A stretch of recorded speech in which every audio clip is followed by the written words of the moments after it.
भलेही पुष्कळसे प्रोव्हिजन्स तसेच रिटेन करण्यात आले आहे, पण स्पेशली मी वुमेन सेंट्रिक लॉज जे म्हणेल, women and child centric law, त्याच्यामध्ये प्रचंड बदल आहेत. जे ट्रिव्हियल गुन्हे होतात त्याच्यासाठी एक रिग्रेसिव्ह फॉर्म ऑफ पनिशमेंटची गरज नाही या माइंडसेटनी त्याच्यामध्ये कम्युनिटी सर्व्हिस हा कॉन्सेप्ट आलेला आहे. पनिशमेंट्स होत्या त्या सुद्धा खूप वाढवलेल्या आहेत. पहिले लाईफ इम्प्रिझनमेंट हा जो हे होता तो 10 ते 12 वर्ष हेच लोकांना माहिती होतं. आता तो नॅचरल लाईफ स्पॅन म्हणजे झालेला आहे. आपल्या कल्चरमध्ये बाईला प्रॉब्लेम समजत नाही.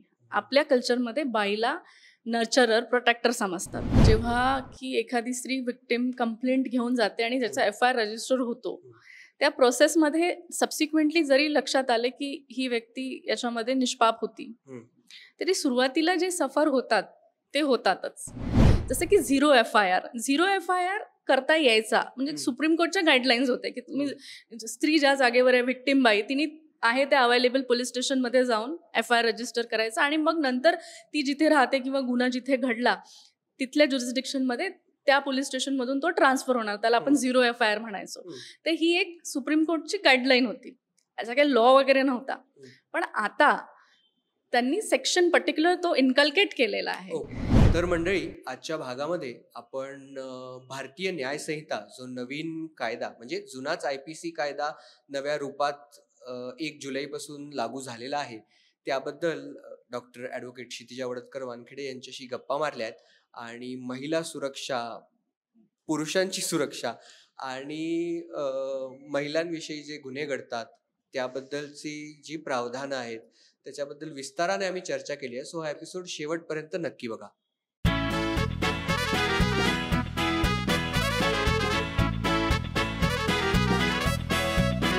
नमस्कार मंडळी, MHA-MTV गप्पा या आपल्या लाडक्या मराठी पॉडकास्ट शोमध्ये मी उमंग काळे तुम्हा सगळ्यांचं हार्दिक स्वागत करतो. मंडळी, आज आपल्यासोबत आहेत डॉक्टर ॲडव्होकेट क्षितिजा वडदकर वानखेडे. नमस्कार मॅम, स्वागत आहे. डॉक्टर ॲडव्होकेट क्षितिजा वडदकर वानखेडे या गेल्या 15 वर्षापासून लीगल आणि वकिली क्षेत्रात कार्यरत आहेत. त्यांना फोर्ब्स लीगल पॉवर लिस्ट मध्ये 2 कॅटेगरीजमध्ये सन्मानित करण्यात आलं होतं. यानंतर डॉक्टर वडदकर यांनी घटनात्मक कायदा आणि मानवाधिकार या विषयात PhD केली आहे. 2023 मध्ये इंडिया टुडेने त्यांना पहिल्या 8 उदयोन्मुख भारतीय महिला मध्ये त्यांना सन्मानित करण्यात आलं होतं. त्यांनी चंदा कोचर घोटाळा प्रकरण, त्यासोबत निर्माते नितीन चंद्रकांत देसाई यांचं आत्महत्या प्रकरण यासारख्या हाय प्रोफाईल केसेस हँडल केल्या आहेत. त्या मुंबईतील व महाराष्ट्रातील वंचित महिलांना विनामूल्य कायदेशीर मदत मिळवून देतात. त्याचसोबत त्या सर्वोच्च न्यायालयात राष्ट्रीय महत्त्वाचे आणि आंतरराष्ट्रीय खटले देखील हाताळतात. या व्यतिरिक्त त्या मुंबई उच्च न्यायालयात अतिरिक्त सरकारी वकील आणि मध्यस्थ म्हणून देखील काम पाहतात. डॉक्टर वडदकर यांच्या या उल्लेखनीय कामगिरीने त्यांना कायदेशीर क्षेत्रात त्यांनी स्वतःचं एक वेगळं स्थान निर्माण केलं आहे. तर पुन्हा एकदा स्वागत आहे मॅम तुमचं. मंडळी, 1 जुलैपासून भारतात एक बदल झाला आहे. आपण हळूहळू आपले कोलोनियल हँगओव्हर किंवा कोलोनियल टाईज तोडण्याचा प्रयत्न करत आहोत, त्यातनं बाहेर पडण्याचा प्रयत्न करत आहोत. त्याचाच एक भाग म्हणून 1 जुलै 2024 पासून IPC, CRPC आणि एव्हिडन्स ऍक्ट यांची नावं बदलली गेली आहेत. त्यात अनेक बदल झालेले आहेत. त्यांची आता भारतीय न्याय संहिता, भारतीय नागरिक सुरक्षा संहिता आणि भारतीय साक्ष अधिनियम अशी नावं झालेली आहेत.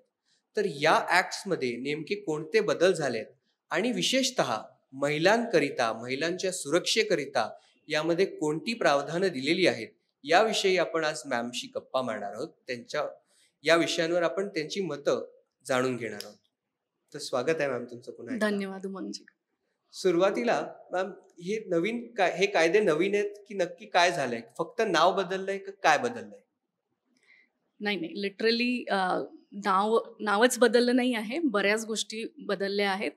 जे एक कोलोनियल जो एक ठप्पा होता आपल्यावरती, बेसिकली सांगायचं झालं तर जी पुनिटिव्ह फॉर्म ऑफ जी म्हणजे रिग्रेसिव्ह फॉर्म ऑफ जी मेंटॅलिटी होती ती चेंज करण्याचा प्रयत्न याच्यामध्ये झालेला आहे. कारण ब्रिटिशांची जी मेंटॅलिटी होती ती चेंज करून आपण एक डेमोक्रेटिक कंट्रीचं एक न्याय व्यवस्था कशी असायला पाहिजे त्या दृष्टीने याच्यामध्ये प्रयत्न झाले.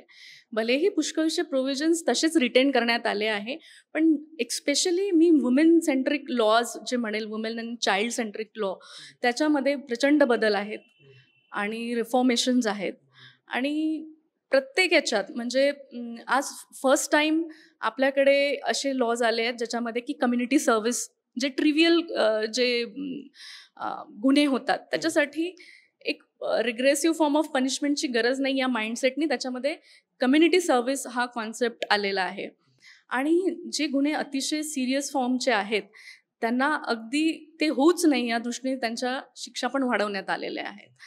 तर इट्स एक कम्प्लिटली डिफरंट माइंडसेटनी बनवण्यात आलेला आहे. आणि म्हणूनच तुम्ही बघाल जेव्हा ॲक्ट हा ओपन करतो आपण तेव्हा वुमेन अँड चाइल्ड हा एक वेगळा कम्प्लिटली वेगळा चॅप्टर त्यांनी हे केलेला आहे. पहिले असं एक डिस्ट्रीब्युटेड म्हणजे मिक्स होतं सगळं. आता एक वेगळा चॅप्टर देण्यात आलेला आहे आणि त्याच्यामुळे ते एकदम क्लिअरली दिसतं की okay this is this.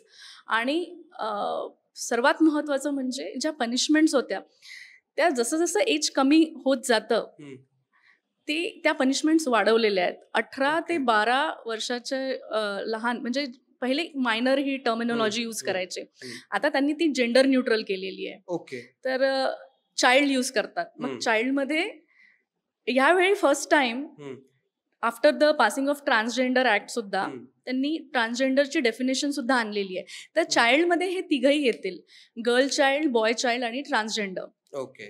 So हे खूप छान त्यांनी बनवलेलं आहे. आणि इम्पॉर्टंटली जे रेपचे जे सेक्शन्स आहेत त्याच्यामध्ये जो आपला जो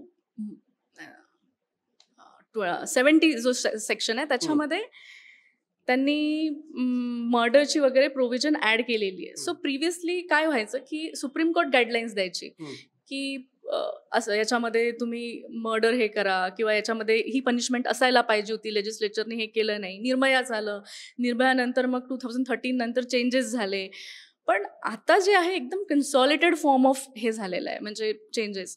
जसं की झिरो एफआयआर करता यायचा म्हणजे सुप्रीम कोर्टच्या गाईडलाईन्स होते की तुम्ही स्त्री ज्या जागेवर आहे व्हिक्टिम बाई तिने आहे त्या अवेलेबल पोलीस स्टेशनमध्ये जाऊन एफआयआर रजिस्टर करायचा आणि मग नंतर ती जिथे राहते किंवा गुन्हा जिथे घडला तिथल्या ज्युरिस्डिक्शनमध्ये त्या पोलीस स्टेशनमधून तो ट्रान्सफर होणार, त्याला आपण झिरो एफआयआर म्हणायचो. तर ही एक सुप्रीम कोर्टची गाईडलाईन होती, याचा काही लॉ वगैरे नव्हता. पण आता त्यांनी सेक्शन पर्टिक्युलर तो इन्कल्केट केलेला आहे. सो अशी प्रचंड जे असे रिफॉर्मेशन्स आहेत जे की खूप पेंडिंग होते आणि व्हायला पाहिजे होते. आणि मला आश्चर्य वाटतं की आपण इतके वर्ष काय केलं. It's a very welcoming thing की या गव्हर्नमेंटनी हे केले आहे. अशा मी तुम्हाला आज सांगेल की अशा अनेक बारीक गोष्टी आहेत ज्या कदाचित म्हणजे आपण कधी विचारही नसेल केला, त्या सगळ्यांचा नीट अभ्यास करून त्या इन्कल्केट झालेल्या आहेत. सो आयडियली तुम्ही म्हणलात की प्युनिटिव्ह नव्हे तर एक जस्टिस गिव्हिंग म्हणजे पूर्वी आपण ज्याला दंड संहिता म्हणायचो ती आज न्याय संहिता झालेली आहे. रिफॉर्मेटिव्ह फॉर्म माइंडसेट चेंज झालेला आहे. पॉझिटिव्ह नरेटिव्ह किंवा पॉझिटिव्ह माइंडसेट पुढे ठेवून आपल्या भारतीय नागरिकांची सुरक्षा, भारतीय नागरिकांना भारत सरकारकडून आणि न्याय व्यवस्थेकडून न्याय प्राप्त होईल याची शाश्वती त्यातनं देण्यात येण्याचा प्रयत्न केलेला आहे. ऍट द सेम टाइम जे एकदम हिनियस ऑफेन्सेस आहे त्यांनी त्यांचे पेनाल्टीज आणि त्यांचे जे हे होते पनिशमेंट्स होत्या त्या सुद्धा खूप वाढवलेल्या आहेत. पहिले लाईफ इम्प्रिझनमेंट हा जो हे होता तो 10 ते 12 वर्ष हेच लोकांना माहिती होतं. आता तो नॅचरल लाईफ स्पॅन म्हणजे झालेला आहे. म्हणजे माणसाचं जे नॅचरल लाईफ स्पॅन राहील ते. त्यामुळे हिनियस क्राईमला डिस्करेज करायसाठी रिग्रेसिव्ह फॉर्म ऑफ पनिशमेंट्स त्यांनी इंट्रोड्यूस केल्या. आणि जिथे त्यांना वाटतं की रिफॉर्मेशन होऊ शकतं तिथे रिफॉर्मेटिव्ह फॉर्म ऑफ पनिशमेंट आहे. आता मला सांगा, हे महिला विषयक जे कायदे आहेत किंवा महिला सुरक्षा विषयक कायदे आहेत ते कालांतराने कसे बदलत गेलेत? म्हणजे आपण सुरुवातीला पाहिलं तर आयपीसी मध्ये स्कॅटर्ड सेक्शन्स होते, त्याचं आता रूपांतर झालंय ते एका सॉलिड चॅप्टर मध्ये. तर हे इव्हॉल्व्ह कसं होत गेलंय? मग जी मला काय वाटतं, की जर कुठली पण एक सोसायटी असते, हं. त्याचा एक पर्टिक्युलर माइंडसेट असतो. जसं मी हं. आता पण बोलली आधी, की एक हं. एक व्हेरी पॉझिटिव्ह माइंडसेटनी त्यांनी ते हं. बनवलेलं आहे. हं. तर कुठल्या पण सोसायटीचा एक माइंडसेट असतो. हं. मग आपण जेव्हा स्पेसिफिकली वुमेन्स बद्दल बोलतोय, तर वुमेन बद्दल जर बोलायचं झालं, तर प्रत्येक सोसायटीचा एक माइंडसेट असतो आणि त्यानुसार त्या सोसायटीचे लॉज असतात. आपण जर बघायला गेलो, की ग्रीक मायथॉलॉजी म्हणजे काय? मी मायथॉलॉजी हा शब्द वापरत नाही, कारण माझ्यासाठी ते मिथ नाहीये. माझ्यासाठी ते आपली एन्शियंट हिस्ट्री आहे, which is in the form of stories we still reminded. Correct. So Greek mythology काय म्हणते, की आपण ते पॅन्डोरा बॉक्स म्हणतो ना, यू हम्म. ओपन द पॅन्डोरा बॉक्स, तर त्यांची ती मायथॉलॉजी आहे बेसिकली. ते म्हणतात की ग्रीक गॉडला वाटायचं की men will do something harm to them, त्यामुळे त्यांनी पॅन्डोरा नावाची लेडी तयार केली आणि तिला एक बॉक्स दिला आणि सांगितले की तू जा अर्थवर आणि याला कधी ओपन नको करशील. आणि त्यांची मायथॉलॉजी म्हणते की ग्रीक गॉडला माहिती होती की ती ओपन करणारच. And the moment she opened it, त्याच्यातून जेलसी, एनवे, हॅपीनेस, सॅडनेस हे असे सगळे इमोशन्स निघाले आणि हे सगळे इमोशन्स पॅन्डोराचे मुलं मुली आहेत. So ultimately they are blaming a women for all their troubles. ठीक आहे, ही Greek mythology. Then biblical mythology आहे, बायबिकल आपण ज्याला हे म्हणतो, ती पण अशीच इंटरेस्टिंग आहे. त्याच्यामध्ये ती स्टोरी आपल्या सगळ्यांनाच माहिती आहे. इव्ह आणि ॲडमला इव्हला सांगितलं होतं की ते ॲपल खाऊ नको आणि तो स्नेक तिला कन्व्हिन्स करतो की तू खा, आणि मग ती खाते आणि ॲडमला पण खायला लावते आणि मग दोघे जण पृथ्वीवर येतात आणि मग त्यांनी ते सीन केलं, त्याचं ते पाप म्हणून ते आता भोगत आहेत. तर ultimately women is blame as a problem. तर ज्या सोसायटीमध्ये वुमेनला प्रॉब्लेम बघितला जातो. आता हिंदू मायथॉलॉजीमध्ये काय होतं? हिंदू मायथॉलॉजीमध्ये जर आपण घेतलं दुर्गा कवचचं म्हटलं, दुर्गा कवच पवित्र संरक्षक महान, सर्व मात्रांचे प्राणी मात्रांचे करी लक्षण, या लोकात गुप्त राहून सर्व प्राणी मात्रांचे करी लक्षण, असे कवच कोणी ब्रह्माने सांगितले. ब्रह्मदेव ज्यांनी ही निर्मिती केली सृष्टीची, ते ब्रह्मदेव सांगतात मार्कंडेय मुनीला हे दुर्गा कवच, की तुम्हाला जी सायलेंटली प्रोटेक्ट करणार आहे ती बाई आहे, ती देवी आहे. So this is our culture. आपल्या कल्चरमध्ये बाईला प्रॉब्लेम समजत नाही. आपल्या कल्चरमध्ये बाईला नर्चरर, प्रोटेक्टर समजतात. त्यामुळे तुम्ही एक गोष्ट लक्षात ठेवाल की जेव्हा पण इथले इंडियन लॉज, आपण तर ब्रिटिशांचे हे केले, पुष्कळ जण विचारतात की मग आपले पर्स्पेक्टिव्ह का बरं असे? कारण लोकांना सती रूढी होती हे माहिती आहे, पण लोकांना हे माहिती नाहीये की ऋग्वेदात रिमॅरेजची प्रोव्हिजन आहे म्हणून. त्या काळात ऋग्वेदामध्ये म्हणजे पुराणांमध्ये जर रिमॅरेज आहे तर किती ॲडव्हान्स होतं आपलं. पण आज का बरं मग आपण सिमिलर टू अदर्स झालोय? कारण आपल्यावर तशी आक्रमणं झाले, आपण अनेक डायनेस्टीजच्या खाली अनेक वर्ष राहिलो. तुर्किश झालं, मुघल झालं, मग ब्रिटिश झालं. त्याच्यामुळे आपले जे थॉट प्रोसेस आहे ती नेहमी डायल्यूट होत गेली आणि त्यांचे लॉज आपण फॉलो करत गेले. आज इंडिपेंडन्स नंतर इतक्या वर्षांनी हे फर्स्ट टाइम झालंय की ते आपल्याला चान्स मिळालेला आहे आणि ह्या गव्हर्नमेंटनी तो चान्स हे केलेला आणि आज चेंजेस झालेले. तुम्हाला मी सांगते, इव्हन दो ब्रिटिशकालीन कायदे जरी होते कोलोनियल, तरी पण thanks to legislature and supreme court also, की त्यांनी वेळोवेळी तशा अमेंडमेंट्स करून ते कायदे सस्टेनेबल, म्हणजे जे आपल्याला इथल्या वुमेनला प्रोटेक्ट करतील असे केले. कारण आपला माइंडसेट तसा आहे. 498A हा आणण्यात आलेला आहे, 0 FIR हा आणण्यात आलेला आहे. हा काही कोलोनियल याच्यात नव्हता कायद्यांमध्ये. सो हे लॉज असे डेव्हलप झाले. आजही इंडियाचा जो अबॉर्शन कायदा आहे हा इतका ॲडव्हान्स आहे की US नाही आहे तो. सो मला असं वाटतं की तुमच्या सोसायटीचा जो माइंडसेट आहे, जेव्हा तुमची सोसायटी तुम्हाला प्रॉब्लेम समजत नाही, नर्चरर समजते, तेव्हा ते प्रो वुमेन सेंट्रिक कायदे असतात. आणि म्हणूनच व्हेरी रिझन की आज आपण जे सगळे वेगळी प्रोव्हिजन बघतो, वेगळा चॅप्टर बघतो, वेगळं हे बघतो, ते सगळं त्याच्यामुळे आहे. म्हणजे मग आता या नवीन कायद्यांमध्ये नेमकं असं काय आहे ज्याने महिला सुरक्षा एनहान्स होतीये, महिला सुरक्षेत वाढ होतीये? तुम्ही एक बघाल की ऑलरेडी जे काही प्रोव्हिजन्स आहेत, जसं तुम्ही कुठलं पण घ्या. जसं आता एक रेपचं जर मी तुम्हाला सांगितलंच की त्याच्यामध्ये खूप मेजर चेंजेस करण्यात आलेले आहेत की एज फॅक्टरमध्ये त्यांनी तिन्ही 16 आणि 12च्या खाली जे आहेत त्यांना एकाच याच्यामध्ये घेतलेलं आहे.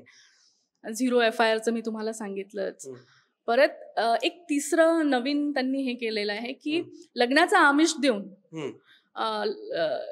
जो सेक्शुअल इंटरकोर्स केला जातो त्याला पहिले पनिशमेंट होती. आता त्यांनी त्याच्यामध्ये स्पेसिफिक सेक्शन आणलाय, सेक्शन 69, ज्याच्यामध्ये त्यांचं असं तो जर सेक्शन आपण रीड केला तर तो स्पेसिफिकली म्हणतो की फक्त लग्नाचं आमिष नाही, तुम्ही कुठलंही आमिष म्हणजे प्रमोशनचं, जॉबचं आमिष देऊन जर एखाद्या स्त्रीला तुम्ही सेक्शुअल इंटरकोर्स करत असाल तर त्याची पनिशमेंट आहे.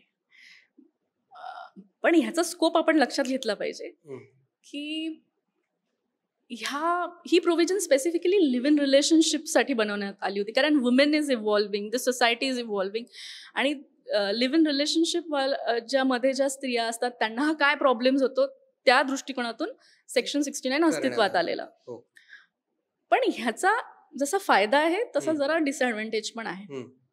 कारण झालं काय आहे की इकडे 120 जो आहे साक्ष अधिनियम, त्याच्यामध्ये म्हटलेलं आहे की जी पण विक्टिम महिला असेल तिची जी साक्ष असेल ती इनफ आहे. जर सेक्शुअल इंटरकोर्स झाला असेल आणि तिची जर साक्ष ती म्हणत असेल की मी कन्सेंट दिला नाही, तर तो तसंच्या तसं ते कन्सिडर केला जाईल, तसं तसं ॲज अ एव्हिडन्स ॲक्सेप्ट केला जाईल. थोडंफार स्टॅटिस्टिक्स आपण पाहिलं मॅम तर ओव्हर मोर दॅन 40% केसेस रेपच्या कधी कधी फॉल्स असतात. म्हणजे कसं आहे ना, आपल्या देशातली जी स्त्री आहे 98% ज्या स्त्रिया आहेत ह्या अतिशय बाळबोध वर्णातनं आलेल्या आहेत. पण 2% ज्या स्त्रिया आहेत आपण त्यांची पण हे नाही, म्हणजे प्रत्येक जागेवरती प्रत्येक प्रकारचे व्यक्तिमत्व असतात आणि ह्या 2% स्त्रियांमुळे ज्या त्याचा मिसयूज करतात त्यांच्यामुळे त्या 98% जी गुडविल आहे, ती क्रेडिबिलिटी आहे, ती नेहमी हे होते. हा, महिलांसाठी जेव्हा पण मी कंप्लेंट करायला जाते किंवा मी जेव्हा पण हे विषय हँडल करते तेव्हा मी बघते की पोलीस फार रिलक्टंट असतात. कारण झालं काय असतं की त्या 2%मुळे ते 98% कडे एकदम त्या नजरेने बघतात की नाही, ही बाई कदाचित खोटं बोलत असेल आणि मग विनाकारण त्रास होईल. म्हणजे त्यामुळे जेन्युइन ज्या कंप्लेनंट्स विक्टिम असतात त्यांना खूप त्रास होतो याच्यामुळे. आणि डेफिनेटली तुम्ही जे म्हटलं ते बरोबर आहे की कायदा असा झालेला आहे, म्हणजे आता तर तो पर्टिक्युलर सेक्शनच झालेला आहे, पण ह्याच्या पण आधी सुप्रीम कोर्ट म्हणायचे की अगदी इव्हन म्हणजे एका प्रॉस्टिट्यूटनी जरी म्हटलं की मी त्यावेळी कन्सेंट दिला नव्हता तरी पण तिचं स्टेटमेंट, व्हिक्टिमचं स्टेटमेंट खरं मानण्यात यावं irrespective of the witnesses as a fact. So ह्यासाठी हा कशासाठी, हा प्रो वुमेन सेंट्रिक कायदा आहे, कारण वुमेनला एम्पॉवर करण्यासाठी त्यांनी तो बनवला आहे. ॲट द सेम टाइम कुठेतरी एक प्रोटेक्शनसाठी आपल्याला आज खरंच कुठल्या तरी प्रोव्हिजनची गरज आहे असं मला वाटते, जी काळाची गरज आहे. कारण फॉल्स एव्हिडन्स हे जी प्रोव्हिजन आहे जी ऑलरेडी ह्याच्यामध्ये तशीच रिपर्केट झालेली आहे. फॉल्स एव्हिडन्स तुम्ही तेव्हा प्रूव्ह कराल जेव्हा कोणी विटनेस असेल, काही असेल, जेव्हा स्टेटमेंट विक्टिमचं जर स्टेटमेंट ॲज इट इज घेतलं जात असेल तर अशा वेळी it's a little difficult thing to म्हणजे त्याला कसं तुम्ही फॉल्स एव्हिडन्स मध्ये हे कराल. सो त्या दृष्टीने आज विचार होण्याची खरंच गरज आहे. महिला सुरक्षेबद्दल आपण आता बोललो, बरोबर, त्यासोबतच महिलांचे अधिकार, राईट्स ऑफ वुमेन, याबद्दल याच्यात काही म्हणण्यात आलंय का? राईट्स ऑफ वुमेन्स मध्ये हा पिनल कायदा आहे, त्याच्यामुळे तिला जर काही वाटत असेल तर ती जाऊन कंप्लेंट करू शकते. आता नवीन ह्याच्यामध्ये तिची जी कंप्लेंट असेल, तिचं जे मॅजिस्ट्रेट समोर जे 164 मध्ये जे स्टेटमेंट घेतलं जातं, जे की गुप्त पद्धतीने घेतलं जातं, जे सगळ्यांसमोर नसतं, त्याच्यामध्ये आता रिफॉर्मेशन हे आलेलं आहे की ती महिला मॅजिस्ट्रेटच असावी आणि जे एव्हिडन्स ती देईल, जे स्टेटमेंट ती देईल ते रेकॉर्डिंग केलेलं असावं.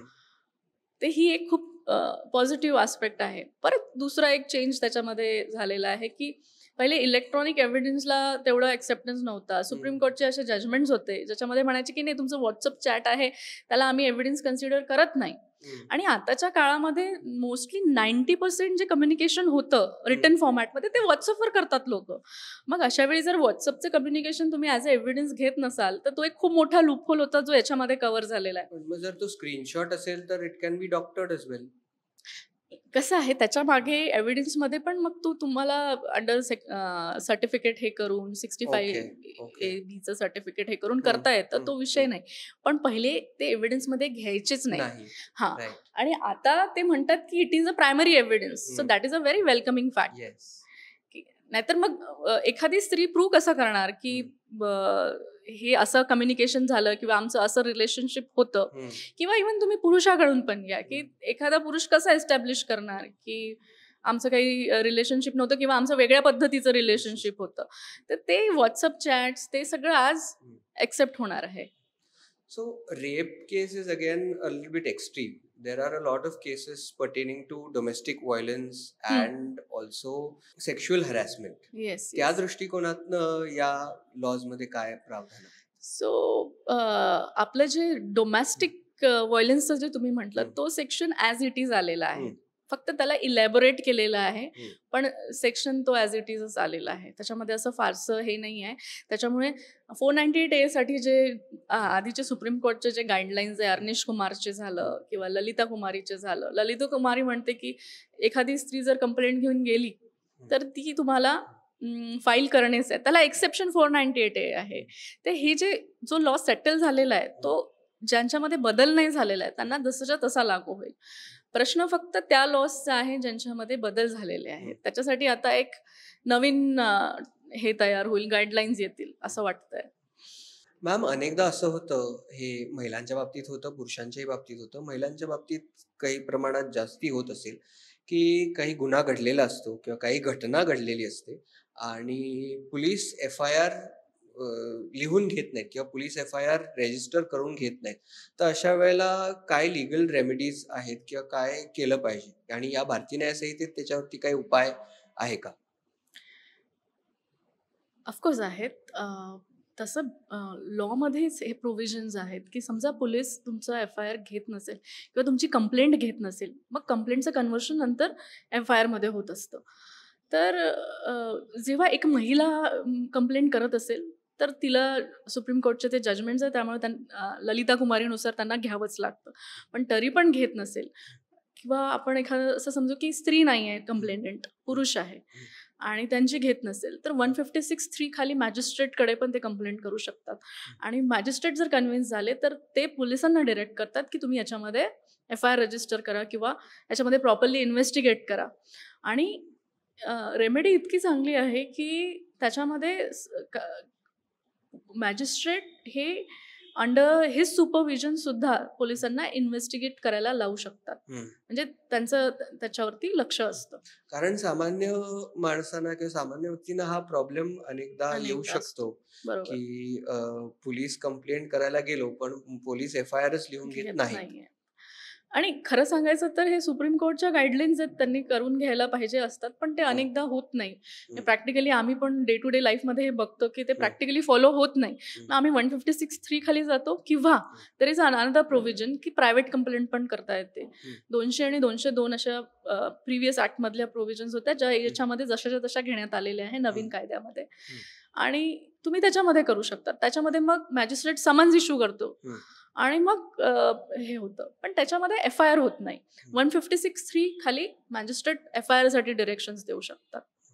त्यामुळे आणि त्याच्यावरती एक पूर्ण वेगळा लॉ आहे. त्याच्यावरती सुप्रीम कोर्टाच्या वेगळ्या गाईडलाईन्स आहे की मॅजिस्ट्रेट पण किती इंटरफेअर करू शकतात की नाही करू शकत ह्याच्यावरती पण आहे. तर आहे, प्रोव्हिजन्स आहेत बऱ्यापैकी. ओके. सो सेक्शुअल कन्सेंटचा विचार करतो आपण, महिलांचा विचार करतो, प्लस त्याचसोबतच जी LGBTQ कम्युनिटी आहे त्यांच्यासाठी याच्यामध्ये काही प्रावधानं आहेत का? हा खूप छान प्रश्न विचारला तुम्ही. कारण कसं आहे 2020 मध्ये त्यांचे प्रोटेक्शन बिल पास झालं, ऍक्ट तयार झाला आणि म्हणूनच 2K मध्ये सेक्शन 2K मध्ये त्यांचा ॲज अ जेंडर ॲक्सेप्टन्स मिळालाय. आणि फॉर द व्हेरी रिझन जेव्हा आपण चाइल्ड, जे मी मगाशी म्हटलं, चाइल्ड ह्या कॉन्सेप्टमध्ये ते येतात. प्रश्न हा आहे की जेव्हा एखाद्या ट्रान्सजेंडर वुमेनवर अशी वेळ येईल तेव्हा it will be a matter of interpretation of supreme court or the apex court ki whether that woman should be considered as a transgender woman should be considered as a woman under this act. कारण ट्रान्सजेंडरचं असं specific mention नाही त्याच्यामध्ये काय केलेलं आहे. त्यामुळे that is a open grey area. Again pertaining to the 2% of women that you spoke about, तर त्याकरिता थोडा उलट प्रश्न असा आहे की पुरुषांच्या सुरक्षेसाठी काही त्यात प्रावधान आहेत का? मी तुम्हाला ते सांगू इच्छिते की जसं फॉल्स एव्हिडन्स आपण जर हे प्लीड केला तर त्याच्यासाठी ऑलरेडी प्रोव्हिजन आहे. ओके. विषय हा आहे की अशा सिच्युएशनमध्ये जेव्हा की एखादी स्त्री विक्टिम कंप्लेंट घेऊन जाते आणि त्याचा FIR रजिस्टर होतो, त्या प्रोसेसमध्ये सबसिक्वेंटली जरी लक्षात आले की ही व्यक्ती याच्यामध्ये निष्पाप होती, तरी सुरुवातीला जे सफर होतात ते होतातच. तर ते होऊ नये ह्यासाठी आज काहीतरी नवीन प्रावधान आणण्याची गरज आहे. आजच्या जगात मॅम तुम्हाला काय वाटतं की कल्चरल बॅरियर्स अजून कोणते एक्झिस्ट करतात आणि ते आपण कसे तोडून बाहेर केलं पाहिजे महिलांविषयी? कल्चरल बॅरियर्सचं म्हणाल तर ट्रिपल तलाक अबोलिश झालंय, पण तरी पण मी आज पण बघते की त्यांचे जे कल्चरल रेस्ट्रिक्शन्स आहेत तर तिथल्या आपल्या मोमेडियन स्त्रियांना मुंबईसारख्या सिटीमध्ये पण मी पडदा त्या स्वखुशीने हे करतात, पण मी अनेक स्त्रिया बघितल्यात ज्या ऑफिसमध्ये येऊन पडदा काढून ठेवतात आणि मग परत घरी जाताना घालून जातात. तर कॉर्पोरेट वर्ल्डमध्ये त्याच्यामुळे त्यांना ते तेवढं एंट्री मिळत नाही, कारण त्यांनी तसं केलं नाही तर त्यांना कॉर्पोरेट वर्ल्डमध्ये एंट्री मिळत नाही, त्यामुळे त्यांना ते करावं लागतं. मग ते दोघांनाही फॅमिली लेवलवरती पण खुश ठेवायचं आहे, इकडे स्वतःला इंडिपेंडंट पण ठेवायचं आहे. आता तसं बघायला गेलो तर आज महाराष्ट्राच्या ज्या CS आहेत आपल्या मंत्रालयाच्या त्या वुमेन आहे, सॉनिक मॅडम. इवन DG आपल्या शुक्ला मॅडम आहेत. तर हायेस्ट पोझिशनवर for the very first time women बसणार आहे. आता सुप्रीम कोर्ट चीफ जस्टिस पण काही वर्षांनी वुमेन तुम्हाला दिसेल. सो हे सिनारिओ चेंज होतोय, पण we are lawyers and in high court we are just 21%. तर रिप्रेझेंटेशन नाही आहे आमचं. आणि मला असं वाटतं की ह्याच्यासाठी आपलं एक अपब्रिंगिंग पण कारणीभूत आहे. इंडियन सोसायटीमध्ये मुलीला अशा प्रकारे अपब्रिंगिंग देण्यात येतं की तिला सांगण्यात येतं की फॅमिली कम्स फर्स्ट. तर जेव्हा तिचं लग्न होतं, बाळ होतं, तेव्हा तिला असं वाटतं की ती कुठेतरी इनजस्टिस करते बाळासोबत. आणि पुष्कळ एज्युकेटेड वुमेन तेव्हा त्यांचं जॉब जो आहे किंवा प्रोफेशन सोडून फुल टाईम मदर बनतात. तर ते इंडिपेंडन्सचा जो म्हणजे मी तुम्हाला का सांगते, कारण मी त्याच्यातनं स्वतः गेली आहे. मी माझ्या बाळाला कार पार्किंगमध्ये ठेवलंय, कोर्टमध्ये अपिअरन्स केलंय, कधी कधी वरती जे कॉन्फरन्स रूम होती त्याला मी चेंज केलं आणि त्याला प्ले एरिया बनवला होता. पण मी हे सगळं ऍडजस्ट करू शकली कारण मी एक ऑर्गनायझेशन चालवत आहे त्यामुळे. पण जे कुठे जॉब करतात त्यांच्यासाठी हे प्रॅक्टिकली पॉसिबल नाही होत. मग अशा वेळी ते त्या गिल्ट फॅक्टरमुळे, कारण अपब्रिंगिंग मध्ये काय असतं की फॅमिली कम्स फर्स्ट, ते कल्चरल बॅरियर म्हणण्यापेक्षा आपलं ते अपब्रिंगिंग आहे, Indian culture. But having a family together is not a barrier is what I feel. Family together in the sense that keeping, हे फक्त महिलांविषयी असं नाही, but keeping your family together और being with your family is not a barrier I suppose. No, तुम्ही स्त्रीचं विचारलं ना, ती प्रोफेशनल याच्यात पुढे का नाहीये, तर because of her guilt that she is not giving her 100% to a family. मग ते ती जॉईंट मध्ये असेल, न्यूक्लिअर मध्ये असेल, इट डझंट मॅटर, पण तिचा जो गिल्ट फॅक्टर आहे तो तिला मागे ठेवतो. आणि जेव्हा फायनान्शियल इंडिपेंडन्सचं महत्व तिला कळतं तोपर्यंत उशीर झालेला असतो. त्यामुळे फायनान्शियल इंडिपेंडन्सची जागृती होणं हे पण फार महत्वाचं आहे. भारतीय समाजात भारतीय महिलांची भूमिका कशी बदलत गेली आहे? म्हणजे सुरुवातीला women were not working as much as they are today, त्यातून ते कसं इव्हॉल्व्ह होत गेलंय? वुमेन्स आपण एक मला आवडतं एकदम पास्ट मध्ये एन्शियंट याच्यात जायला. वर्किंग वुमेन्स नव्हत्या हे ठीक आहे, पण आपल्या आधीच्या काळामध्ये राजांसोबत राण्या फायटिंग करायच्या, वॉरियर्स होत्या. म्हणजे तिथे असं हे नव्हतं आणि वुमेनला इक्वल स्टेटस होतं. म्हणजे जेव्हा कोणी विचारतं की उत्तरकांडावरती जे बिलीव्ह करतात रामायणातला, तर राम आणि सीतेला जंगलामध्ये प्रेग्नेंट असताना कसं सोडून दिलं असे अनेक जण प्रश्न विचारतात. तर त्याच्यावरचं उत्तर हेच आहे की she was a opinionated women. ते असं नव्हतं की तू जा आणि तुम्ही पती परमेश्वर आहे म्हणून तिने ऐकून घेतलं, ते तसं नव्हतं. Even though she use to, it's regarding every women at that point of time also, की प्रभू जरी म्हटलं तरी पण ती राजा जनकाची मुलगी होती, त्यामुळे शी यूज टू डिबेट. तुम्ही बघा पूर्ण रामायणामध्ये whatever happen to Sita was her decisions.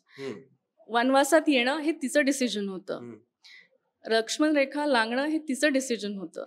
तिला काही मुद्दामून तिने सीता मातेनी लांगली नव्हती, पण तिला वाटत होतं की माझ्या लक्ष्मण रेखेपेक्षा कोणाची भूक जास्त महत्वाची आहे, गरीबाची भूक जास्त महत्वाची आहे, म्हणून तिने ती लांदली होती.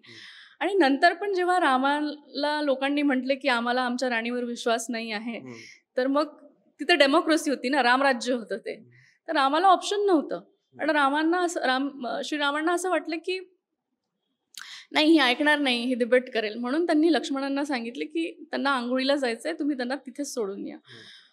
तर ही आपलं कल्चर आहे, हे आहे. मग ह्याच्यामध्ये काम करणारी जी आई आहे ही आपल्या सोसायटीला आधी माहिती नव्हती जास्त, इन द मिडवेल मध्ये किंवा मुघल याच्यामध्ये, कारण शेती हेच जास्त याचं होतं, जास्तीत जास्त शेतीला जायची, म्हणजे शेती काम करायची. पण त्याच्यानंतर आता जेव्हा वेस्टर्नायझेशन झालं तेव्हा तो एक कॉन्सेप्ट आला की ठीक आहे, आई पण काम करते, आई पण घराच्या बाहेर जाते. मी एक ऑब्झर्व केला एवढ्या ह्याच्यामध्ये की जे माझी आई घरी राहते म्हणून आईला कमी समजण्याची टेंडन्सी ही आपल्या याच्यात कधीच नव्हती. ती वेस्टर्नायझेशन नंतर थोडीफार क्रिएट झाली आहे, कारण ते एक वेगळं कल्चर आपल्याकडे आलेलं आहे. पण ठीक आहे, it depends.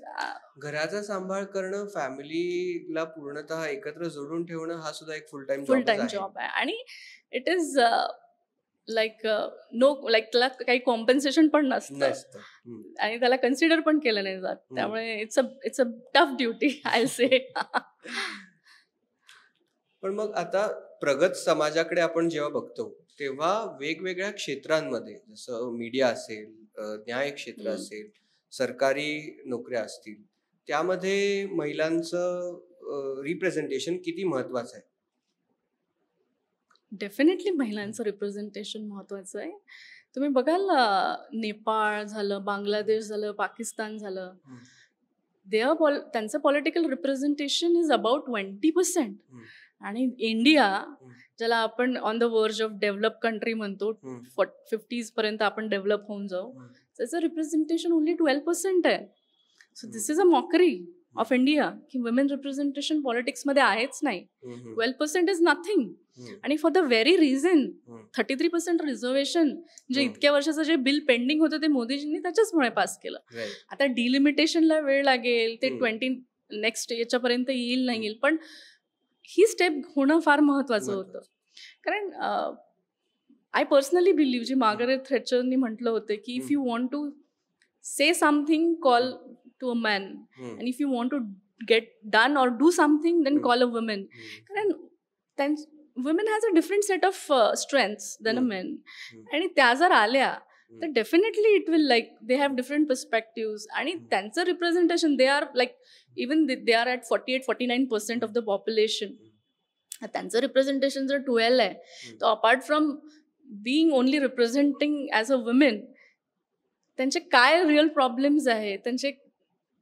I believe that women is a empathetic animal, a human being. So ते पर्स्पेक्टिव्ह मेन नाही आणू शकत. त्यामुळे it will add as a value in every sector. कारण मीडिया झालं, पॉलिटिक्स झालं, judiciary, legislature, these are all 4 pillars of our country. याच्यामध्ये जर वुमन रिप्रेझेंटेशन नसेल, we will have a different picture. You'll see after few years. If this government stays, then there will be a different picture altogether with women representation. पण मग असंही आपल्याला पाहायला मिळतं की महिला कधी कधी त्यांना दिलेल्या अधिकाराचा नाही तर काही प्रावधानांचा गैरवापर करताना दिसून येतात. आत्ताच एक ताजं प्रकरण आहे ज्याच्यामध्ये ज्या IAS ट्रेनी होत्या पूजा केटकर, त्यांच्यावरती अनेक फेक सर्टिफिकेट्स दिल्याचे, नॉन क्रीमी संपत्ती खूप जास्त असताना नॉन क्रीमी लेअर मध्ये अप्लाय केल्याचे असे आरोप होतात. ह्या सिंगल केसेस आहेत, पण याही आहेत. तुम्ही ती फक्त महिला आहे म्हणून तुम्ही हे डिफरन्शिएट करत आहात ना. असे अनेक किती मेनचे किती केसेस आहेत, पण आहेत ना. हे ठीक आहे. म्हणजे जसं मी म्हटले की 100% मध्ये 98% जरी इनोसेंट असतात तरी 2% एक्सेप्शन्स आर ऑलवेज देअर. आणि अजून पण त्यांचं अजून किती काय आहे आपल्याला माहिती नाहीये. It might be a media hype also और whatever it may be. But just because of 1% are doing that सगळेच असं रिप्रेझेंट करतात असं नाही आहे. तुम्ही ज्या महिलांना रिप्रेझेंट केलंय त्यापैकी एखादा किस्सा किंवा काही स्टोरी तुम्ही सांगू शकाल का? हो, नक्कीच. तर माझ्याकडे एक फॅशन डिझायनर खूप प्रिकॅरियस सिच्युएशन मध्ये आली होती. ती 8 मंथची प्रेग्नंट होती आणि तिच्या अंगावरती खूप वुंड्स होते. आणि तिला मी गव्हर्नमेंट हॉस्पिटलमध्ये जाऊन तू पहिले सर्टिफिकेट घेऊन ये म्हटलं. ती सर्टिफिकेट घेऊन आली आणि मग ती सांगत होती की she was like well renowned fashion designer of Mumbai. आणि एका दुबईच्या मल्टी बिलियनियर माणसाशी, एका गँगच्या माणसाशी ती प्रेमात पडली. तिने आपलं सगळं प्रोफेशन गुंडाळून त्याच्यासोबत ती दुबईला चालली गेली. त्याने तिला ह्या हॉटेलमध्ये ठेव, त्या हॉटेलमध्ये ठेव, तिला घरी घेऊन गेला नाही. आणि subsequently when she was pregnant she realise that she was his second wife. आणि त्याला पहिल्या बायकोपासून 4 मुली आहेत आणि त्याला मुलगा हवा आहे म्हणून त्याने हिच्यासोबत लग्न केलेलं. हिला धर्मपरिवर्तन पण करायला लावलेलं आणि तिने ते विलिंगली केलेलं बिकॉज तिला असं वाटत होतं मी मल्टीबिलियनियर सोबत लग्न करते आहे असं वाटतं. पण 7व्या महिन्यामध्ये तिथे टेस्ट हे करतात. तिथे त्या लिगल आहेत की मुलगा आहे की मुलगी आहे. आणि त्या टेस्टमध्ये त्याला लक्षात आलं की मुलगी आहे. तेव्हापासून त्यांनी तिला टॉर्चर करणं चालू केलं. आणि ती इतक्या भयंकर सिच्युएशन मध्ये होती की तिचं ते 8 मंथमध्ये पण मिसकॅरेज होईल अशी सिच्युएशन होती. मग त्याच्यानंतर आम्ही डोमेस्टिक व्हायलन्समध्ये केस टाकल्या, आम्ही आर्ग्यू केल्या. तो मनुष्य 8 दिवस जेलमध्ये होता. But he was so thick skin की त्याच्यातनं बाहेर आल्यावरती सुद्धा तो तिला काहीही तिच्याकडे लक्ष द्यायला तयार नव्हता. मग अजून आमची ही म्हणजे we almost fought for 2 years. आणि तिला मुलगी झाली. ती आता आहे चांगली शाळेत जाते. आणि आज तिला त्याच्याकडनं आम्ही सगळं म्हणजे लाईक मेंटेनन्स, कॉम्पेन्सेशन सगळं ती जगते तिचं हे वेल ऑफ लाईफ. विषय काय होतो जेव्हा एखादी स्त्री तिचं इंडिपेंडन्स, फायनान्शियल इंडिपेंडन्स सोडून अशा सिच्युएशन मध्ये पडते तेव्हा सिच्युएशन प्रिकॅरियस होते. तिने हे सगळं फेसच नसतं केलं जर ती स्वतः फायनान्शियली इंडिपेंडंट राहिली असती आणि आहारी गेली नसती तर. तर आता महिलांना आर्थिक स्वातंत्र्य मिळावं यासाठी या कायद्यांमध्ये काही प्रावधान आहेत का? नाही, याच्यामध्ये असं काही नाही आहे. पिनल असल्यामुळे. पण अदरवाईज आपल्या कायद्यांमध्ये भरपूर जसं इक्वल पे सर आहे. सुप्रीम कोर्टाने पण विशाखाच्या गाईडलाईन्स हे केल्या होत्या आणि विशाखाच्या गाईडलाईन्स नंतर स्त्रियांना पण इक्वल पे मिळायला पाहिजे पुरुषांप्रमाणे. मॅटर्निटी बेनिफिट मी जसं मगाशी सांगितलं, अबॉर्शन्सचे हे म्हणजे जितकं सस्टेनेबल करता येईल तेवढ्या गाईडलाईन्स आणि लॉज आज डेव्हलप आहे प्रो वुमेन आपल्या याच्यामध्ये. पिनलमध्ये खरंच लूप होल्स होते आणि ते ह्या रिफॉर्मेशन खरंच पुष्कळ कव्हर झालेले आहे. आम्हाला भारतीय न्याय संहितेबद्दल अजून थोडं सांगा ना. म्हणजे फॉर एक्झाम्पल आता गजानन वडापावचं न्यू गजानन वडापाव एवढंच झालंय का त्यात अजून काही इन्ग्रेडियंट्स ऍड झाले आहेत, काही बदल झालाय, काहीतरी सांगा. न्यू गजानन वडापाव नक्कीच नाही. मी तुम्हाला जे इतके प्रावधान सांगितले दे आर वेलकमिंग. हां, ठीक आहे.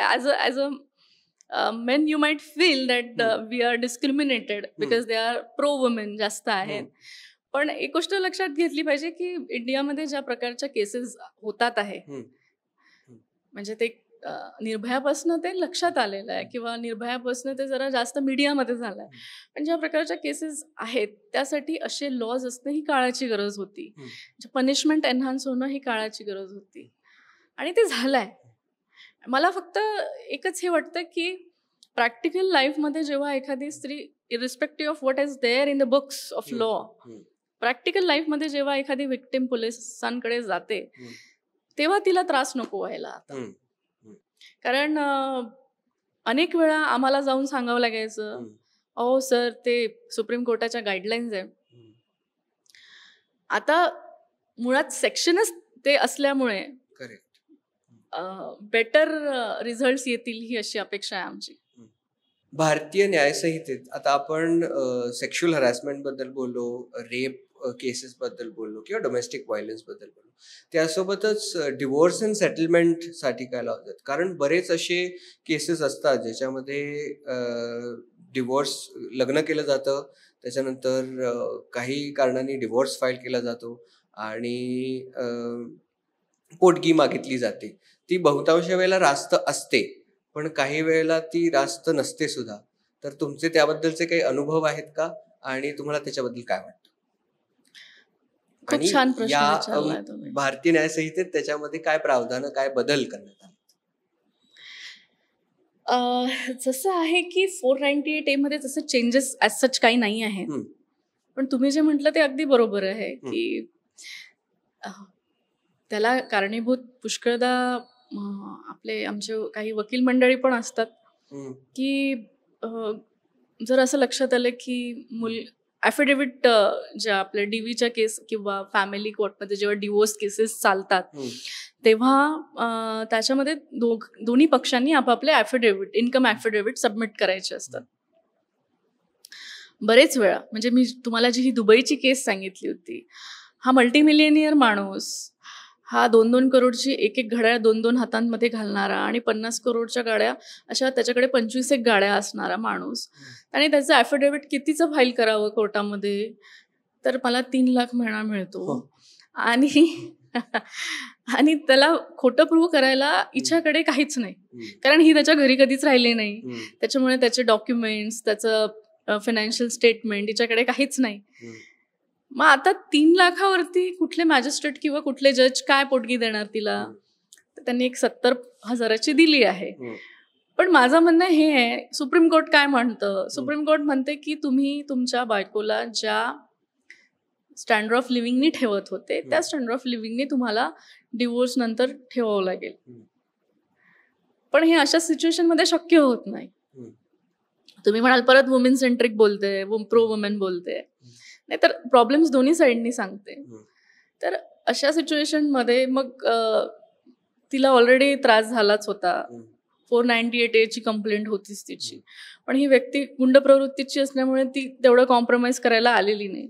नॉर्मल सोसायटीमध्ये जेव्हा असं थोडं प्रमाणात होतं तेव्हा जेव्हा बरेच जणी कंप्लेंट करून देतात 498A ची, म्हणून सुप्रीम कोर्टाने म्हटलेलं आहे की 498A चा मिसयूज खूप होतोय म्हणून.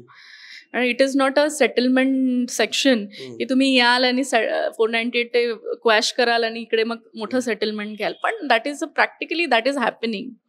कारण एखादी स्त्री इनोसंट असेल तरी तिला असे 10 जण सांगणारे असतात की नाही नाही तू असं कर म्हणजे तुला मोठं सेटलमेंट मिळेल. तो मिसयूज आहे.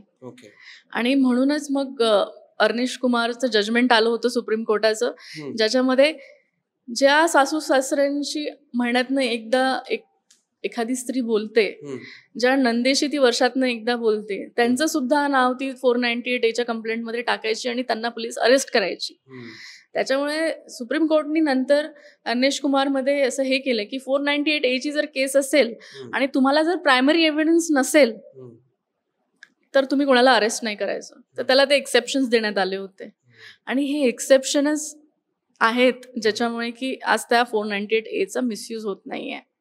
आणि आपल्या समाजातलं एक विदारक सत्य जे लव्ह जिहादचं आहे ते स्वीकारतात, त्या विषयात काही प्रावधानं दिली आहेत का किंवा काही बदल करण्यात आलेत का?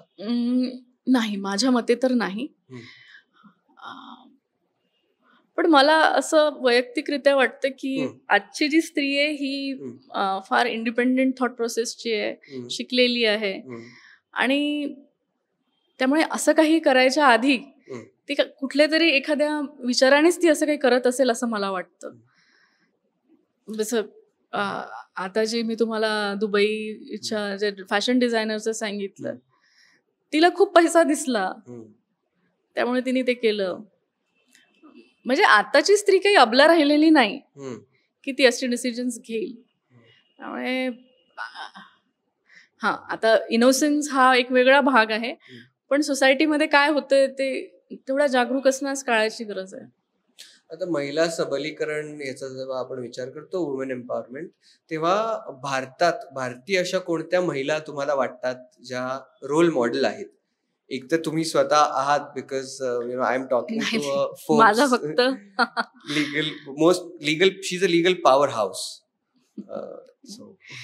अशा कोणत्या महिला आहेत तुम्हाला माझा वाटतात? खारीचा वाटा आहे, पण हं. खूप काम करणाऱ्या स्त्रिया आहेत. हं. मजलिस म्हणून एक संस्था आहे हं. मुंबईमध्ये. हं. फ्लेविया ॲग्निस आहेत, हं. ज्या खूप वर्षापासून काम करतात आणि त्या स्वतः विक्टिम होत्या हं. आणि त्याच्यापासून त्या इन्स्पायर होऊन आजही अ, अ, ह्या पीडित महिलांसाठी काम करतात. हं. अगदी नॉमिनल फीज घेऊन त्या लढतात हं. आणि असे अनेक महिला आहेत, पॉलिटिकली पण आहेत, की ज्या पुढे येत नाहीत पण करतात. फ्लेविया ॲग्निस यांचं नाव तर सगळ्यांना माहितीच आहे. पण खरं सांगायला गेलं तर नुसतं इंडियामध्येच नाही, मी मार्गरेट थ्रेचरला पण हे करते. मी इंदिरा गांधींना पण मानते हं. आणि आताच्या आपल्या स्मृती इराणी आहेत. हं. अनेक आहेत. म्हणजे मदर टेरेसा पण आहेत. रोल मॉडेल्स या आहेत असं. रोल मॉडेल म्हणण्यापेक्षा हं. They are the inspiration to do something on that footstep. Right. आता असं बऱ्याच वेळेला होतं की काही गुन्हा घडलाय किंवा काही हॅरॅसमेंट झालेली आहे, पण लीगल रेमेडी घेण्यापासून लोक घाबरतात. म्हणजे असं म्हणतात की शहाण्या माणसाने कधी पोलीस स्टेशनची आणि न्यायालयाची पायरी चढू नये. तर अशा लोकांना, म्हणजे अशा महिलांनाही आणि पुरुषांनाही तुम्ही काय सल्ला द्याल की लीगल रेमेडी किती पॉवरफुल असू शकते आणि किती महत्वाची असू शकते त्यांना न्याय मिळवून देण्यासाठी? सर्वात महत्त्वाची गोष्ट याच्यामध्ये ही आहे की नाव खराब होतं. हं. ही जी एक सायकोलॉजी आहे हं. ती खूप प्रबळ आहे यामागे. हं. अन आपली अपर मिडल क्लास किंवा मिडल क्लास सोसायटी जी आहे हं. ही गुडविलवर चालते. हं. लोक काय म्हणतील, समाज काय म्हणेल या विचाराने स्त्री कधी पुढेच येत नाही. तुम्ही लेमॅनचं म्हणाल, मी तुम्हाला लेडी ॲडव्होकेट्सचं उदाहरण सांगते. हं. 80s 90s पर्यंतच्या ज्या लेडी ॲडव्होकेट्स आहेत, रोज नवऱ्याचा मार खाऊन कोर्टात येणाऱ्या लेडी ॲडव्होकेट्स मी पाहिले आहेत. हं. त्यांना लॉ माहिती नाहीये. माहिती आहे. मग काय असेल की जे त्यांना थांबवत असेल ॲक्शन घेण्यापासून? अपब्रिंगिंग. अपब्रिंगिंग म्हणते फॅमिली कम्स फर्स्ट. सहन करत जायचं जेवढे दिवस आहे तेवढे दिवस आणि ह्याच्यातून कंप्लेंट्स जात नाही. आणि ह्याच्यामुळे असे प्रो वुमेन सेंट्रिक लॉ बनलेले आहेत. कारण त्यांना माहिती आहे की ह्यांना कितीही त्रास होत असेल तरी ह्या येणार नाही.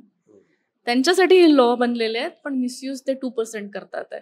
आणि याच्यासाठीच लिगल एड आहेत, याच्यासाठीच प्रो बोनो कार्यक्रम होतात, वर्कशॉप्स होतात, लिगल एड वर्कशॉप्स होतात.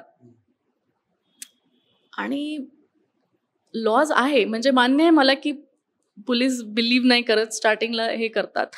पण आता तर कायदाच तो म्हणतोय, सेक्शनच तो म्हणतोय, त्यामुळे त्यांना ते घेणंच आहे. त्यामुळे जिथे जिथे त्रास होतोय त्यांनी सहन न करता हे ऑप्ट केलं पाहिजे, मला असं वाटतं. सो आता भारतीय न्याय संहितेत BNS मध्ये आपण बघतो, पूर्वी म्हणजे IPC मध्ये जेवढं थोडंफार मला माहिती आहे त्यामध्ये काही सिव्हिल लॉज होते, काही क्रिमिनल लॉज होते. का क्रिमिनल लॉजची वेगळीच यादी पूर्णता होती. म्हणजे जसं हे खूप माझं जनरल नॉलेज आहे की कोर्ट असतात, आपल्याला एक सिव्हिल कोर्ट माहिती असतं आणि एक फौजदारी कायदा आणि हे कायदा, क्रिमिनल कोर्ट माहिती असतं. तर आता त्यांचं दोघांचं मिलाप एकामध्ये झालेला आहे की वेगवेगळं आहे? आणि आता हे जे आपण महिलांविषयीचे कायदे म्हणले ते दोन्ही मॅटर्स आहेत. काही सिव्हिल मॅटर्स आहेत आणि काही क्रिमिनल मॅटर्स आहेत. So for example domestic violence, sexual harassment and rape will be a criminal matter, but divorce and settlement will be a civil matter, right? बरोबर आहे तुमचं जे तुम्ही जे आकलन केलंय ते एका प्रकारे बरोबर आहे, कारण डिवोर्सची जी केस आहे ती सिव्हिल सूट प्रमाणे चालते, त्याच्यामुळे ती सिव्हिल नेचरमध्ये येते. पण हे जे फौजदारी जे हे आहेत, जे बॉडीली ऑफेन्सेस असतात ते नेहमी फौजदारी याच्यामध्ये येतात. त्याच्याशी संलग्नित वेगळे वेगळे ऍक्ट्स पास झाले. तर डोमेस्टिक व्हायलन्स आहे, डोमेस्टिक व्हायलन्सचा 498A जरी असला तरी डोमेस्टिक व्हायलन्सचा एक वेगळा ऍक्ट आहे. मग डोमेस्टिक व्हायलन्सच्या केसेस कशा चालाव्या ह्याच्यासाठी त्याच्यामध्ये सगळं दिलेलं आहे. ऑफिसमध्ये जर काही सेक्शुअल हॅरॅसमेंट झालं तर त्याच्यासाठी पॉश आहे, म्हणजे त्याच्यासाठी वेगळे वेगळे ऍक्ट्स आलेले आहेत. बायको नवऱ्याला मारत असेल तर काय? तर नवरोबा कंप्लेंट करू शकतो, त्याच्यात काय. म्हणजे दोन्हीकडनं त्या बाबतीत तरी सुरक्षा आहे. हा, बॉडीली ऑफेन्सला तर प्रोटेक्शन आहेच ऑफकोर्स. फक्त एक आहे, वुमेनचं थोडंसं प्रो आहे, pro centric women centric laws आहेत आपले. हा चांगला प्रश्न होता, पण एक गोष्ट लक्षात घेतली पाहिजे की तुम्ही जे म्हणाले ना, नया काय वडापाव, सो याच्यामध्ये बरेच जागेवरती जे चाइल्ड ट्रॅफिकिंग साठी झालं, पहिले प्रोव्हिजन फक्त मुलींसाठी होती चाइल्ड ट्रॅफिकिंग मध्ये, आता ती न्यूट्रल झालेली आहे, जेंडर न्यूट्रल झालेली आहे. तर जिथे जिथे पॉसिबल आहे तिथे ते त्यांनी न्यूट्रल केलेलं आहे. चाइल्ड ट्रॅफिकिंग हा जसं तुम्ही विषय आता म्हणला, तसंच human trafficking it's a huge issue in overall India. बरोबर, तर त्याचे वेगळे वेगळे ऍक्ट्स हे करण्यात येतात. ओके, तर ते आता बदल करण्यात आले त्याच्यामध्ये काही का आयपीसी मधलेच? आयपीसी मधलेच जे हे आहेत, पहिले फक्त मुलींचं चाइल्ड ट्रॅफिकिंग किंवा मुलींना रेप सेक्शन मध्ये हे समजलं जायचं विक्टिम. आता मुलांना पण समजण्यात येतं बॉय, म्हणजे त्यांनी त्याच्यासाठी चाइल्ड हा वर्ड, मायनर हा वर्ड काढून चाइल्ड केलेला आहे. मॅम, मी सुरुवातीला जसं म्हटलं, तर या तिन्ही कायद्यांमध्ये म्हणजे भारतीय न्यायसंहिता असेल, भारतीय नागरिक सुरक्षा संहिता असेल किंवा भारतीय साक्ष अधिनियम असेल, यांच्यामध्ये नेमका फरक काय आणि त्याच्यात काय काय येतं? म्हणजे जसं आपण म्हटलं सिव्हिल प्रोसिजर वेगळी असते, क्रिमिनल प्रोसिजर वेगळी असते, तर त्यात नेमकं काय काय येतं हे मला सांगू शकाल का?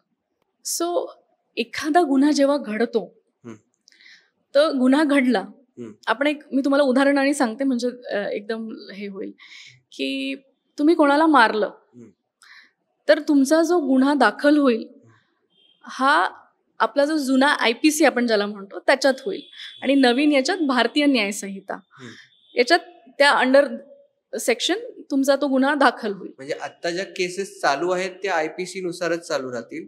नवीन एखादी केस आली तर ती नाही. तर झालं काय, 1 जुलैपासून हे कायदे आले आहेत. तर 1 जुलैच्या आधी जितके पण कायदे झाले, जितके पण गुन्हे झाले, ते सर्व गुन्हे जुन्या याच्यानुसारच चालतील, कारण हा प्रॉस्पेक्टिव्ह कायदा आहे. गुन्हे की नोंद झालेले गुन्हे? नोंद झालेले गुन्हे. ओके. इव्हन म्हणजे कंप्लेंट जरी असेल तरी पण ते त्याच हिशोबाने चालेल. तर हे जे हा जो कायदा आहे बेसिकली हा प्रॉस्पेक्टिव्ह कायदा आहे. रिट्रोस्पेक्टिव्ह म्हणजे मागून म्हणजे जो लागू होतो तो हा प्रॉस्पेक्टिव्ह कायदा आहे. त्यामुळे 1 जुलै नंतर जे पण गुन्हे होतील ते ह्या कायद्याअंतर्गत होतील, आणि जे आतापर्यंत झाले ते जुन्या आयपीसी, सीआरपीसी आणि एव्हिडन्स. सो आयपीसी, सीआरपीसी आणि एव्हिडन्स काय होता की एखादा जर गुन्हा झाला तर तो गुन्हा कोणत्या सेक्शन मध्ये झाला ते आयपीसी ठरवायचं, आता बीएनएस. आणि मग तो गुन्हा रजिस्टर झाला, त्याचा FIR झाला, मग त्या FIR च्या नंतर जी काही इन्व्हेस्टिगेशन पोलीस करतात आणि मग चार्जशीट फाईल होते. तर चार्जशीट नंतरची जी ट्रायलची प्रोसिडिंग असते जी जज समोर चालते ती कशी चालणार, किंवा पोलिसांनी जे इन्व्हेस्टिगेशन केलं त्याच्यासाठी काहीतरी गाईडलाईन्स लागतील, तर ते जे आहे ते सीआरपीसी मध्ये होतं, ज्याला आपण आता भारतीय नागरी सुरक्षा संहिता म्हणतो. ही प्रोसिजर डिफाईन करते. तसंच सिव्हिलमध्ये सिव्हिल प्रोसिजर कोड त्यांचं तो एक वेगळा आहे, इथे क्रिमिनल प्रोसिजर कोड आहे. आणि मग जेव्हा हे मॅटर ट्रायलला येतं, पोलिसांनी चार्जशीट फाईल केली ॲज पर द प्रोसिजर, तर मग एव्हिडन्सचा पार्ट चालू होतो. हम्म. तसा एव्हिडन्सचा पार्ट हा पोलिसांना फॉलो आधीपासूनच करावा लागतो. म्हणजे एखादा गुन्हा झाला, तुम्ही कोणाला मारलं, तर तुम्ही जे वेपन आहे ते वेपन तो एव्हिडन्स आहे, तो कसा कलेक्ट करायचा याचं एक मॅन्युअल पण येतं. ते ह्याच्यात नसतं, ते एक वेगळं मॅन्युअल येतं. पण हे 3 जे आहेत हे बेसिक लॉज आहेत. एक प्रोसिजर सांगतं, एक पनिशमेंट सांगतं, जो आपला दंड, आणि एक तिसरा जो आहे तो एव्हिडन्स सांगतो की एव्हिडन्स कसा कन्सिडर केला गेला पाहिजे, एव्हिडन्स कसा कलेक्ट केला गेला पाहिजे, किंवा कधी प्रायमरी एव्हिडन्स होतो, कधी सेकंडरी एव्हिडन्स होतो. हे झाले क्रिमिनलचे.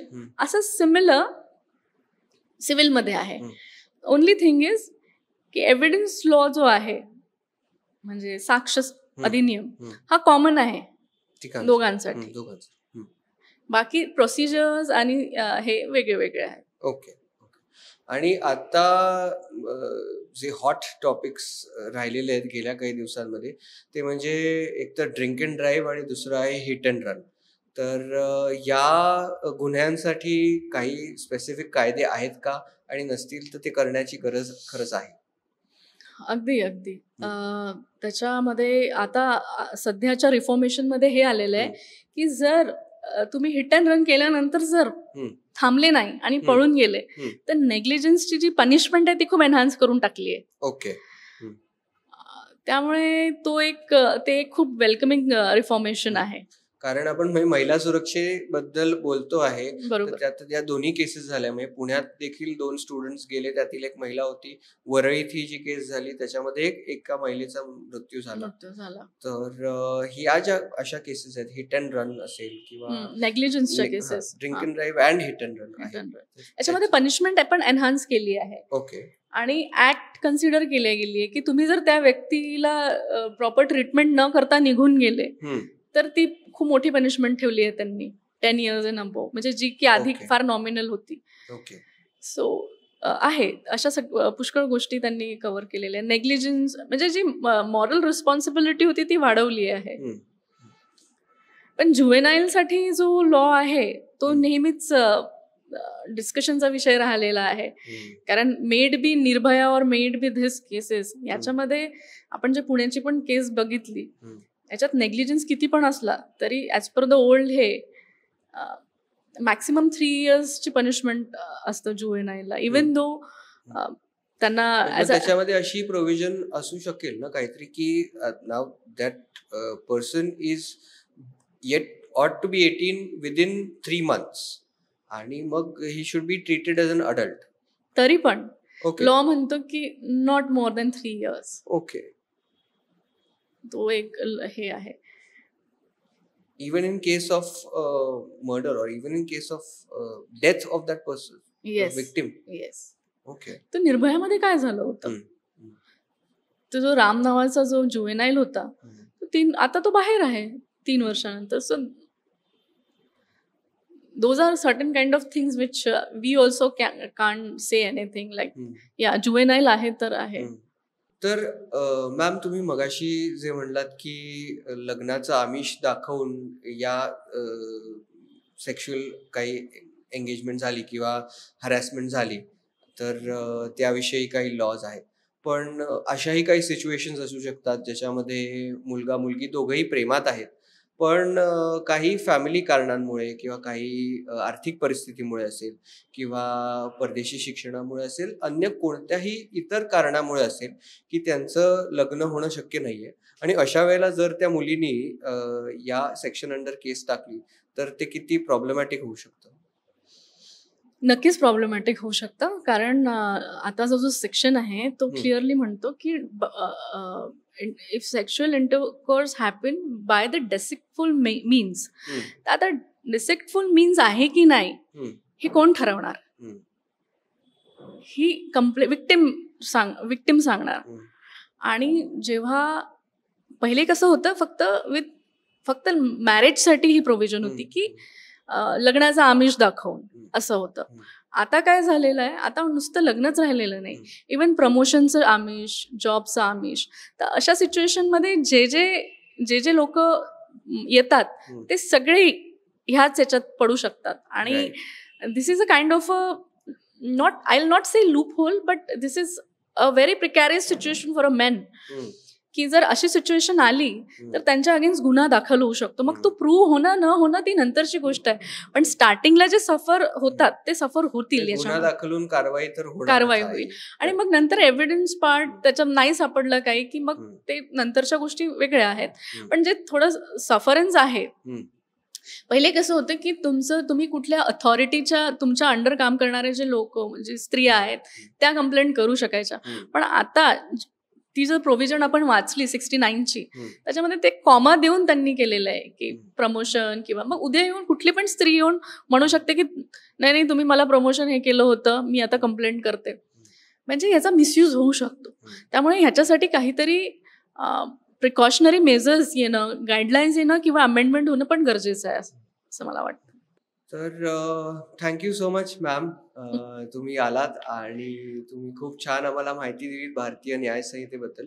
जाता जाता महिलांसाठी आणि पुरुषांसाठी तुम्ही काय सल्ला द्याल in terms of legal remedies, आणि म्हणजे परत एकदा की शहाण्या माणसाने कोर्टाची पायरी चढू नये तर ती चढावी लागू नये यासाठी काय सल्ला द्याल? कोर्टाची पायरी कोणालाच चढायची नसते बेसिकली, पण आताचे जे लॉज आले आहेत त्यामुळे मी म्हणेल की प्रत्येक स्त्री ही चालती फिरती दुर्गा आहे, जिला आपल्या सरकारने सगळे अस्त्रशस्त्र दिले आहेत.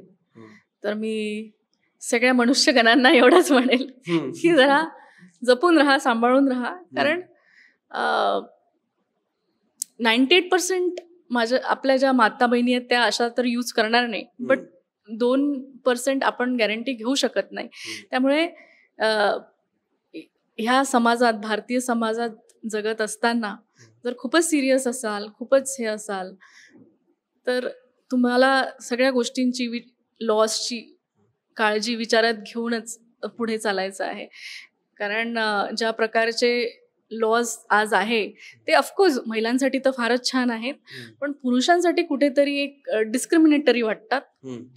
त्यामुळे जोपर्यंत याच्यासाठी काही गाईडलाईन्स येत नाहीत किंवा याच्यासाठी काही प्रिकॉशनरी अमेंडमेंट्स होत नाहीत, तोपर्यंत सगळ्यांना सांभाळून राहायचं आहे आणि महिलांनी याचं स्वागत करायचं आहे.